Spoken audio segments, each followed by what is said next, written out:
സല്ലല്ലാഹു അലൈഹി വസല്ലം. ഈമാൻ എന്ന് പറഞ്ഞാൽ എന്താണ് നബിയെ? പറഞ്ഞു കൊടുത്തില്ലേ നബി തങ്ങൾ? അൽ ഈമാനു അൻ തുഅ്മിന ബില്ലാഹി വ മലായികതിഹി വ കുതുബിഹി വ റുസുലിഹി വൽ യൗമിൽ ആഖിർ വൽ ഖദരി ഖൈരിഹി വ ശർരിഹി മിനല്ലാഹി തആല.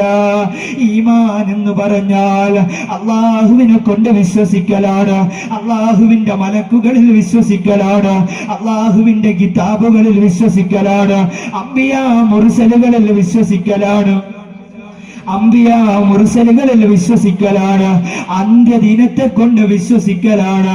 നന്മയും തിന്മയും നന്മയും തിന്മയും അതെന്തുമാകട്ടെ അല്ലാഹുവിൽ നിന്ന് വരുന്നതാണെന്ന് വിശ്വസിക്കലാണ്.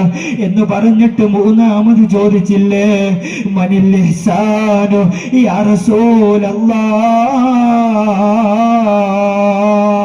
ഇഹ്സാൻ എന്ന് പറഞ്ഞാൽ, നന്മ എന്ന് പറഞ്ഞാൽ എന്താണ് നബിയേ? അൽ ഇഹ്സാനു അൻ തഅബുദല്ലാഹ കഅന്നക തറാഹു ഫഇൻ ലം തകുൻ തറാഹു ഫഇന്നഹു യറാക്.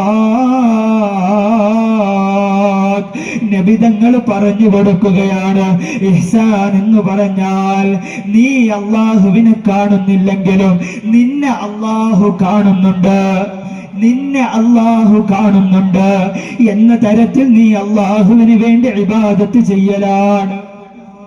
എന്ന തരത്തിൽ നീ അല്ലാഹുവിന്റെ മുമ്പിൽ നിൽക്കുമ്പോ, ഞാൻ പള്ളിയിലാ നിൽക്കുന്നത്, അപ്പം വേറെ ചിന്തകൾ വരാം, എല്ലാ കാര്യങ്ങളും, അല്ലെങ്കിൽ നിസ്കരിക്കാൻ നിൽക്കുമ്പോ നിസ്കാര മുസല്ലയുടെ മുമ്പിലാ നിൽക്കുന്നത്, ഒരുപാട് ചിന്തകൾ വരുന്ന സമയമാണ്, ഒരുപാട് പല പല ആവശ്യങ്ങളും നമ്മുടെ മനസ്സിൽ കയറുന്ന ടൈമാണ്.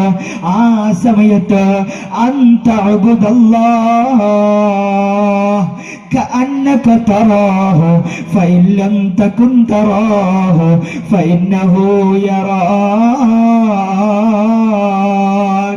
ഇഹ്സാൻ എന്നാൽ നീ അല്ലാഹുവിനെ കാണുന്നില്ലെങ്കിലും നിന്നെ അല്ലാഹു കാണുന്നുണ്ട് എന്ന തരത്തിൽ നീ അല്ലാഹുവിന് വേണ്ടി ഇബാദത്ത് ചെയ്യലാണ്.